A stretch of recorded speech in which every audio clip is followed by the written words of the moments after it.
So madam last అడగకూడదు అనుకున్నాను కానీ అడుగుతున్నాను, ఏమనుకోవద్దు. ఇప్పుడు మీ తర్వాత వచ్చిన ఆర్టిస్టులు అందరికి కూడా పద్మశ్రీలు, పద్మభూషణ్లు కూడా వచ్చాయి. సూపర్ డూపర్ హిట్స్ ఇచ్చారు. అసలుకి సహజ నటి జయసుధ గారంటే ఇప్పటికీ ఎనలేని ప్రేమ ఆప్యాయతలు ప్రతి ఇంట్లో కూడా. ఇప్పటికీ పద్మశ్రీ జయసుధ గారు అనిపించుకోలేదు అనే ఒక బాధ అయితే ఉందా లేదా మీకు? ఈ ఫస్ట్ మేఘ సంతోషానికి మీకు మీ కంగ్రాచులేషన్ అని చెప్పి పొద్దున్న మారిపోయింది. వాటి గురించి బాధపడాలి. 2 సినిమాలు మేఘ సందేశం, ఇది అదేంటి శివరంజని, 2 సినిమాలకు పోయింది నాకు.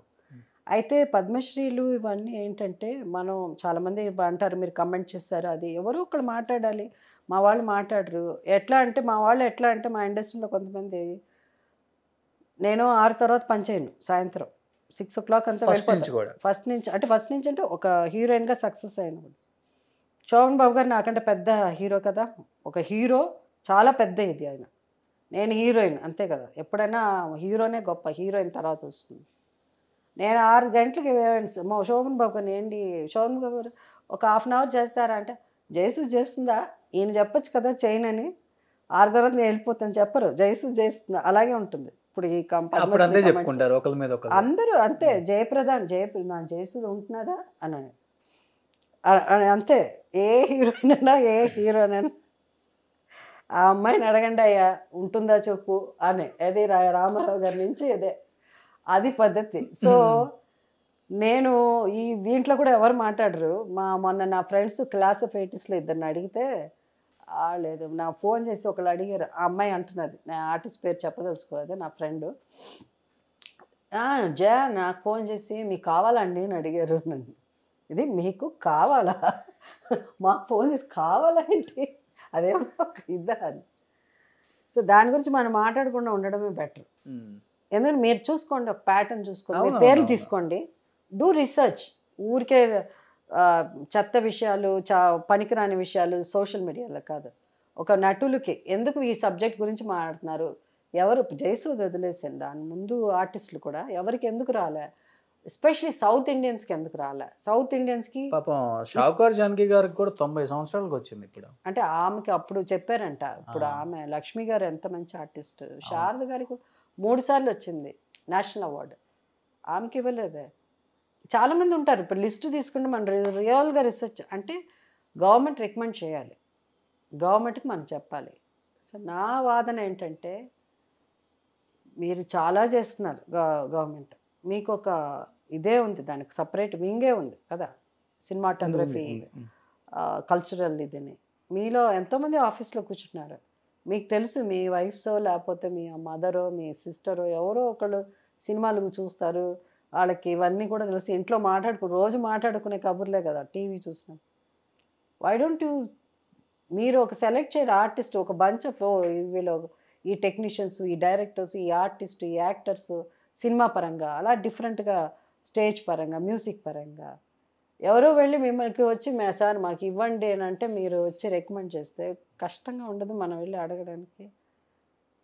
7 crores పీపుల్లో కనీసం ఒక 2 కోట్ల మంది అన్నా సినిమాలు చూసి నిన్ను వాళ్ళ అభిమాన నటిగా అనుకున్నప్పుడు, వాళ్ళు నన్ను చూసి చేసినప్పుడు నేను వెళ్ళి నాకు ఇవ్వండి అని అడిగితే ఏదో కరెక్ట్గా అనిపించట్లేదు నాకైతే. నేను అనుకునేది, మనం ఇంత చేసినప్పుడు చాలా పెద్ద కాంట్రిబ్యూషన్ కదా. ఎలక్షన్స్ వచ్చినప్పుడు ఇంటెలిజెన్స్ రిపోర్ట్స్ తెప్పించుకొని మనం సర్వే చేసుకుంటాము, ఈ దీంట్లో మనకి ఇక్కడ వస్తాం, ఇక్కడ గెలుస్తామని. కానీ అంత సర్వే మీకు ఒక ఇదే ఉన్నప్పుడు మీరు చేయొచ్చు కదా, ఎందుకు సినిమా గవర్నమెంట్ సపోర్ట్ ఇక్కడ నుంచి కూడా వాళ్ళు రికమెండ్ చేయాలి కదా, సమ్ వర్క్ దానికో ఈ సర్వే చేయించాలి. యంగర్ జనరేషన్కి చెప్పండి, ఇప్పుడు ఈ ఇయర్ పద్మశ్రీకి మనం ఎవరిని రికమెండ్ చేయొచ్చు, చాలా మంది గివ్ దెమ్. సుశీల గారికి ఆమెకు కూడా తమిళనాడు గవర్నమెంట్ రికమెండ్ చేసింది, మన గవర్నమెంట్స్ కాదు. షావుకార్ జానకి గారికి వీళ్ళందరికీ కూడా అక్కడ గవర్నమెంట్స్ రికమెండ్ చేశారు. చాలా ఉంటాయిలే కామెడీ, ఇవన్నీ చాలా చెప్పుకోలేము మనం, ఎందుకంటే నాకు అడిగితేనే ఇస్తారు అన్నది కూడా నాకు తెలియదు.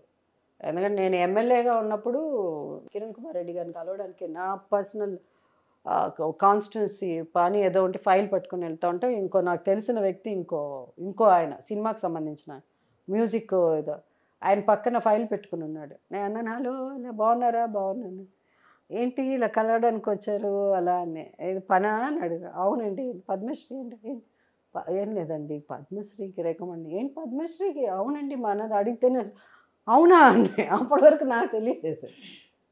నా ఫైల్ ఆ ఫైల్ వేరే, ఈ ఫైల్ వేరే. కల్లా కప్పటం లేదండి మీరు.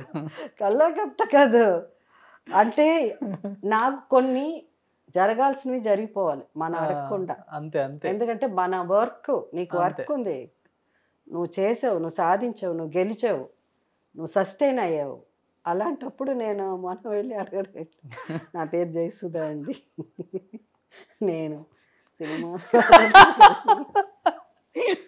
నిజంగా మేడం, నిజంగా మీరు ఒక ఎన్సైక్లోపీడియా. అసలు ఒక రోజు అయితే సరిపోయేదట్లేదు ఇది. జయసుధ ప్రయాణం అని పెట్టాల్సిందే డెఫినెట్గా సూన్, మీరు పర్మిషన్ ఇస్తే.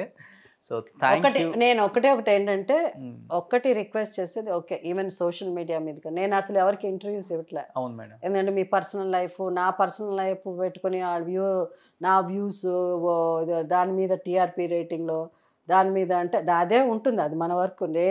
ఒకవేళ నేను మీ చోట కూర్చొని ఉంటే నేను కూడా అదే చేసేదాన్ని. ఎందుకంటే నా యూట్యూబ్ ఇది పెరగాలి, నా ఇది పెరగాలి అని ఉంటుంది. బట్ ఒకటి ఏంటంటే be careful what language use. Because first of all నేను చెప్పాను కదా, మనకేమనుకో అబ్బా ఏంటి ఇంత అబ్బాయి ఎవరు, ఈ అబ్బాయిని కన్న తల్లి తండ్రి ఎవరో అనిపిస్తుంది. నాకు వెంటనే వచ్చేది వాళ్ళ పేరెంట్సే తగులుతారు. ఇట్స్ ఫన్, దానికి ప్రాబ్లం ఏం లేదు. Social media enjoy, fun, gossiping ఉంటుంది. బట్ దాని మీద నువ్వు ఇస్తున్నావు చూడు comments, be careful the language you use. అవును మేడం. ఇట్స్ డెఫినెట్లీ ఏదో విధంగా it will come back to you in different way. 200%. Be careful because don't hurt people. ఇవాళ ఏ వచ్చిందండి, రేపు ఎట్లా. ఇప్పుడు మొన్న ఏదో ఒకటి చూశాను, చూసారా వీడియో ఒకటి వైరల్ అవుతున్నది ఇలా యూట్యూబ్లో. ఒక అతను ఎవరో ఏదో మాట్లాడినందుకు, అది కామెడీగా ఉంది కానీ బట్ అది నిజం కాకూడదు రేపు. అంతే. చూసారా అది? వాళ్ళు ఒక్కొక్కరిని పట్టుకుని మొత్తం కామెంట్ చేసిన వాళ్ళ అడ్రస్లు అన్నీ పట్టుకుని ఒక్కొక్క ఇంటికి వెళ్ళున్నారు. సో డోంట్, ఆ సిచ్యువేషన్స్ మనం తెచ్చుకోకూడదు. ఎందుకంటే రేపు మనం చాలా జాగ్రత్తగా ఉండాలి. తప్పేం లేదు, బట్ నిజాలు తెలుసుకొని మాట్లాడడం better. And you don't judge, you don't know రియల్గా ఏం జరుగుతుందో ఎవరికి తెలియదు. జడ్జ్ చేయాల్సిన అవసరం లేదు. అవును. మీరు వచ్చి నాకు భోజనం పెట్టట్లేదు, నాకు కష్టం నొప్పి ఉంటే నాకు కాళ్ళు పెట్టట్లేదు. మీరు అభిమానులు ఎప్పుడు, నిజమైన అభిమానులు ఎవరు ఇలా మాట్లాడరు. ఇప్పుడున్న జనరేషన్కి అసలు భయమే లేకుండా పోతున్నది. వాళ్ళకున్న ఫ్రీడమ్ని దాన్ని మిస్యూజ్ చేసుకోండి. ఎందుకంటే ఆ ఫ్రీడమ్ ఎంత డేంజరస్ అన్నది అందరినీ కామెంట్ చేసేస్తున్నారు. ఈవెన్ అమ్మాయిలు కూడా, ఈవెన్ సోషల్ మీడియానే కాదు, రేపు ఇప్పుడు ఎంత ఇది దాన్ని రకరకాలుగా మనం యూజ్ చేసుకోవచ్చు. ఇవన్నీ ఏంటంటే ఎంత మంచి చేస్తుందో అంత చెడు చేస్తుంది. హ్యావ్ ఫన్, ఎంజాయ్, అంతే తప్ప don't get into personal lives. That's none of your business. Okay, you didn't create me, my hard work కదా. నేను చెప్తున్నా ఇన్ జనరల్గా నేను మాట్లాడుతున్నా. Whatever I am, you become that in your life. నా personal life అంటే మీకే కదా మేడం, ఇది చాలా మంది ఆర్టిస్టులకు జరుగుతుంది బాబు. ఇప్పుడు సావిత్రమ్మ గురించి గొప్పగా చెప్పుకుంటాం, దాంట్లో కొంత చెడు కూడా చెప్పుకుంటాం. ఆ మహానటి వచ్చిన తర్వాత మళ్ళీ ఆ చెడుని ఇప్పుడు కంటిన్యూ చేస్తూనే ఉన్నారు. అంటే ప్రతి లేడీ ఆర్టిస్ట్కి, సిల్క్ స్మిత గారు కావచ్చు, ప్రతి లేడీ ఆర్టిస్ట్ని అసలుకి ఏదో విధంగా ట్రోల్ చేయటం, వాళ్ళ మీద న్యూస్ ఏదో ఒకటి, అంటే దాని మీద బతుకుతున్నారు. ప్రొఫెషనల్స్ ఎవరు చేయరు కొంత, ఎందుకంటే ఇండస్ట్రీ మీద కొంత అవగాహన ఉండి వాళ్ళేంటో తెలిసిన, వాళ్ళ లైఫ్ ఏంటి, వాళ్ళు ఎలాంటి సినిమాలు తీశారు, వాళ్ళు ఎలాంటి లైఫ్ లీడ్ చేశారు, వాళ్ళ క్యారెక్టర్ ఏంటి తెలిసిన వాళ్ళు ఎవరు చేయరు, ప్రొఫెషనల్స్ ఎవరు చేయరు. సో మీరు అన్నట్టు ఉంది కొంత. రోషన్ ఇప్పుడు ఏంటంటే నేను ఎవరికి ఇంటర్వ్యూస్ ఇవ్వట్లేదు after long time. Thank you. ఎప్పటి నుంచో. Thank you. కానీ ఇప్పుడు ప్రాబ్లం ఏంటంటే దీని తర్వాత వరుసగా ఒక 5 ఉన్నారు, వాళ్ళకైతే ఇంటర్వ్యూ. ఇప్పుడు అన్ని క్వశ్చన్స్ మీరే అడిగేశారు, చెప్పిందే చెప్పాలి నేను. నిజంగమ్మా మీరు చెప్పాలంటే ఎన్సైక్లోపీడియా అంటే ఊరికే చెప్పాలి కాబట్టి చెప్పటం కాదు. ఎంత జర్నీ చూసుంటారు 50 సంవత్సరాలలో, ఎన్ని పడుంటారు. సాదాసీదా కాదు, అయినప్పటికీ ఐరన్ లేడీ అని చెప్పొచ్చు మిమ్మల్ని. అసలుకి ఇప్పుడు ఉన్న వాళ్ళంతా సూసైడ్లు చేసుకుంటున్నారు చిన్న చిన్న విషయాలకి. మీరు అట్లా కాదు, మీరు చాలామందికి ఇన్స్పిరేషన్. తెలియాలి కాబట్టి ఇంతసేపు అడిగినాం. అదే అదే అవన్నీ ముఖ్యంగా ఈ యంగర్ జనరేషన్కి సూసైడ్ అన్నది అందరికి ఒక టైంలో అనిపిస్తుంది.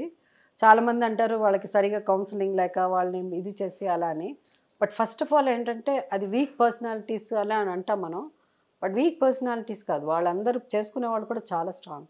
చేసుకోవాలి అనుకున్నప్పుడు ఎంత ధైర్యం ఉంటే అది అవును, అంత ఈజీ కాదు. వాళ్ళు చేసుకునే వాళ్ళకి ధైర్యం లేదు, అలా కాదు. అది మెయిన్ థింగ్ ఏంటంటే పక్కన వాళ్ళు లేదు, వాళ్ళు సరిగా ఆ సిచ్యువేషన్స్ మనకి ఇది దాన్ని హ్యాండిల్ చేసే కెపాసిటీ వాళ్ళకి లేదు. ఇంకొకటి ఏంటంటే వాళ్ళు సఫర్ అవుతున్నారు, వాళ్ళ వల్ల ఎదుట మనిషి సఫర్ అవుతున్నారు, వాళ్ళు అవ్వకూడదు అని చేసుకునే వాళ్ళు చాలామంది ఉంటారు. It's not only because they are suffering, they don't want because of them ఇంకోళ్ళు వాళ్ళ లైఫ్ బెటర్గా ఉంటుంది లేకపోతే అనుకునే వాళ్ళు కూడా చాలామంది ఉన్నారు. మా వల్ల మా ఇది ఇలా చాలా ఉంటాయి అది. బట్ యంగర్ జనరేషన్కి ఏంటంటే ఆలోచించండి, ఎవ్వరు నిన్ను కదపలేరు. నువ్వు ఒక్కటే ఏంటంటే ఆ టైంలో మనం కొంచెం ఆలోచించాల్సిన అంతే టైం, ఫ్రాక్షన్ ఆఫ్ సెకండ్, ఒక్క సెకండ్ దాటితే మళ్ళీ మారిపోతుంది మనకి. సో అది మన ఇప్పుడున్న and then also especially younger జనరేషన్కి వాళ్ళు ఏదో ఫోన్ చేతిలో ఉంది టిప్స్లో అలా అనుకోవద్దు. ఇట్స్ బికాస్ చాలామంది మీరేమనుకుంటారు మేము అనగాని, బట్ మేమేమనుకుంటాం అంటే అవన్నీ చూసినప్పుడు ఎవరబ్బాయి ఇట్లా ఏ ఫ్యామిలీ నుంచి వచ్చాడు ఈ అబ్బాయి, ఏ ఫ్యామిలీ నుంచి వచ్చింది ఈ అమ్మాయి అని అనుకుంటాం. సో ఫ్యామిలీ అనగానే ఫస్ట్ నీ తల్లిదండ్రులే. సూపర్, నువ్వు ఏం మాట్లాడుతున్నావో it reflects to your parents. Super, thank you so much అమ్మ. అమ్మా నాన్న తమిళమ్మాయి చూసిన తర్వాత తల్లి కొడుకు ఇలా ఉండాలి కదా అని తెలుగు ప్రేక్షకులకి తెలిపిన రవితేజ గారికి మీకు ఆ ఒక్క సాంగ్ చాలు, నీవే నీవే నీవే నేనంట. అసలుకి ఈ 50 yearsలో అసలుకి రెస్ట్ అనే పదానికి చిన్న స్పేస్ కూడా లేకుండా మమ్మల్ని అందరినీ ఎంత బాగా ఎంటర్టైన్ చేస్తూ ఏడిపిస్తూ అన్ని రకాలుగా ప్రేక్షకుల మధ్యలో నిలిచిపోయారు. కాబట్టి ఇలానే ఉండండి, ఇంతే హ్యాపీగా ఉండండి. మాట్లాడే నాలుకలు మాట్లాడుతూనే ఉంటాయి, మాట్లాడుకోనివ్వండి. మీరు హ్యాపీగా ఉన్నారని మాకు తెలుసు, ప్రపంచానికి తెలుసు. Have fun. Thank you so much. Thank you.